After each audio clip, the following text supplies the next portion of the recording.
the first of our 2022 Lenten video message series put together by pastors from across the Homer City Area Ministerium. I'm Steve Bond, the pastor at Hope Lutheran Church in Homer City, as well as the pastor at New Life Lutheran Church in Marion Center. And it's our privilege this Lent to share with you reflections of our own as pastors and leaders in congregations here in our Homer City area community that we hope will invite you into deeper reflection and closer relationship with the God we've come to know in Jesus. There are so many different ways people might observe or mark this season of Lent. There are some who very rigorously have days that they will change their diet, fasting, they'll pray differently, they'll gather for additional times of worship or Bible study. There will be the intentional focus time for devotional or quiet time. There will be those who intentionally seek out ways they can serve their neighbors or show kindness to other people in this season. Sometimes it's just an intentional reflection on what God did for us in Jesus at the cross and resurrection.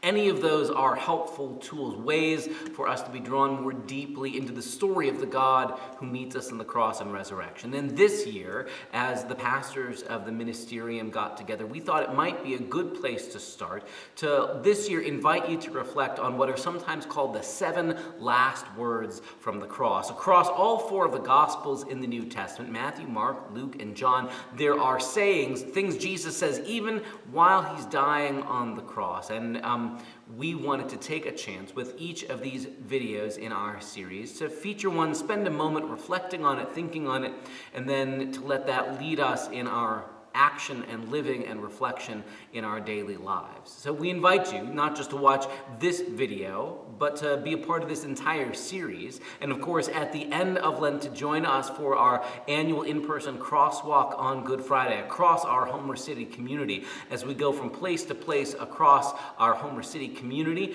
both carrying a cross and singing hymns of the faith that are centered on Holy Week and Jesus' death and resurrection, and also taking moments along the way to pause and to reflect on Christ's death for us.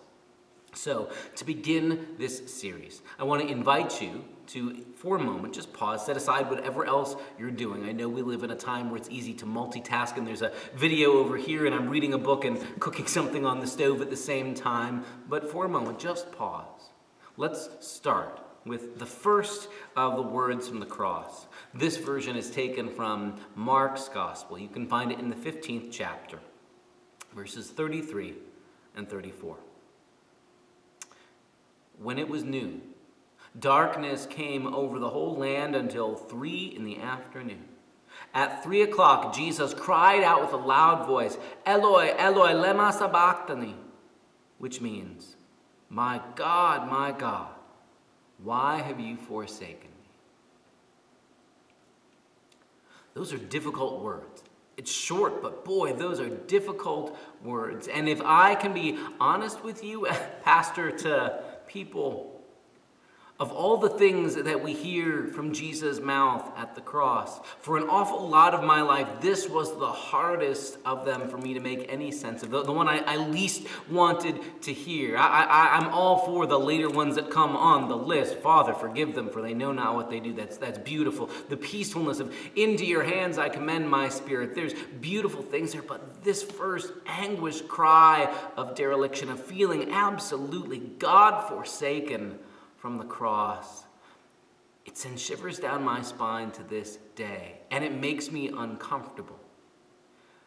But I have to be honest, I think sometimes we need that discomfort. I think we need that maybe more than we care to admit. If anything, Lent is the church's way of saying to us, sometimes we need to be made uncomfortable so that we can hear a word of good news that we'd gotten too numb or apathetic to hear in the first place. And this is one of those moments. If I can be particularly honest with you, I think for a lot of my life, when I heard this part of the story, Jesus crying out, my God, why have you forsaken me?" I think I automatically pictured that as God is up there somewhere, Jesus with all of us human beings who have to go through things like suffering and death are down here, and that there's this barrier between, and that we're down here, God's up there, and how terrible it is that Jesus feels God forsaken. And it always put this terrible fear into me. Well, what if I find myself feeling God forsaken? What could I do to have God abandon me? What would I do to get God's attention again? And very quickly I find myself panicking or feeling miserable, like God is distant, and that if Jesus, even Jesus, the Son of God, the very Savior and Messiah, if Jesus could feel God forsaken, well, my goodness, there's no hope for me. Of course, some point in my life, I'm going to be abandoned by God too. I think for a lot of my life, I heard this story as the warning. If it happened to Jesus, you too will feel God forsaken as well. Get ready. I don't think that anymore. And I think the reason is the more and more I spend time in the story of the Scriptures, the more and more I reflect on what it is we confess about Jesus, that he's not merely interesting religious teacher or human moral example, but God's own presence with us. If Jesus really is God in the flesh, like the New Testament writers stake their lives on, if Jesus is really what it looks like when God enters into a human life with flesh and bone and body, if Jesus really is the embodiment of God among us, God with us, Emmanuel, like we sing about and speak about at Christmas time, if that's true, then Jesus is what it looks like when God is willing even to go into God-forsaken places. And at this point, it's like our language falls apart. It's like our very human words fall apart, because it's like saying at the cross, God goes into the place where God isn't. God goes into God-forsakenness. God bears that brokenness and that heartache, that feeling of absence for us and with us, so that we aren't alone in it anymore. The cross isn't really about Jesus being abandoned. It's about God refusing to abandon us, even a whole world full of us stinkers and sinners, even a whole world that is so often turned dead set away from God. The cross is God's choice to say, I will enter even into God-forsaken places with you. And in that sense, Jesus echoes this long-standing, rich tradition, even from what we sometimes call the Old Testament or Hebrew Scriptures, that there's nowhere God isn't, that there's nowhere you can be that is absent from God's presence. There's nowhere you can be where God isn't, even in the valley of the shadow of death, even in the realm of the grave. Right? So the psalmist can say things like, where could I flee from your presence? If I go to the top of the tallest mountain, there you are. If I go to the far side of the sea, there you are. Even if I make my bed in the realm of the dead, in Sheol, the Hebrew word for the realm of the dead, even if I go to the grave, there you are. Or the famous words of Psalm 23, right? The Lord is my shepherd, I shall not be in want, right? Even when I walk through the valley of the shadow of death, I won't fear. Why? Because you're with me. So even there, when Jesus cries, I feel abandoned, right? At the very same moment of Jesus feeling abandoned by God, at the very same time, Jesus is God in the flesh going into the place of God-forsakenness. There is nowhere you can go that God isn't there with you and for you. If God's willing to bear a cross for us, not simply to send somebody else to bear pain, but if God steps into that place of death, if God steps into the torture of a cross, if God's the one who bears that, there is nowhere God won't go for you. There is nowhere God hasn't gone already for you. There is nothing God will not do or bear for you from here on out. That's amazing, and that's good news.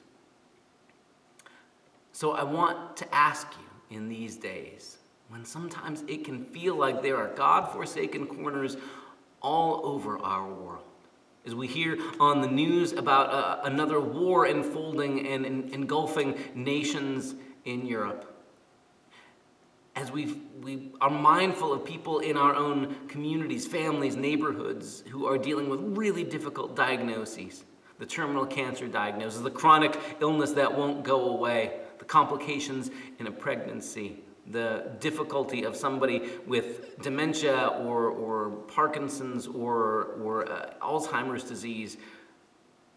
the reality of COVID and those who we have lost or those who are still suffering with lingering effects. The people who have lost their jobs and don't have prospects. And all the time we are faced with people in our own lives and around us who feel that God-forsakenness.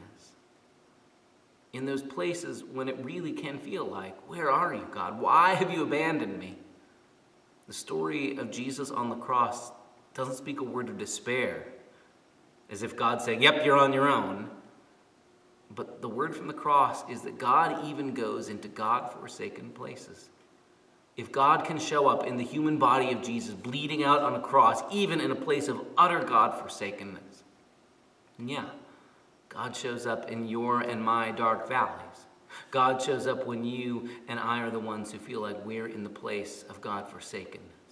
Whatever else comes your way, this day, this week, this season of Lent, this lifetime, no, there is nowhere you and I can go that is beyond the reach of a God who even goes into the God-forsaken places.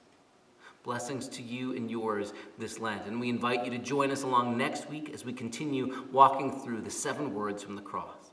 Christ's peace. My God, my God. My God, my God, why have you forsaken me? Why are you so far away from my groaning, my God?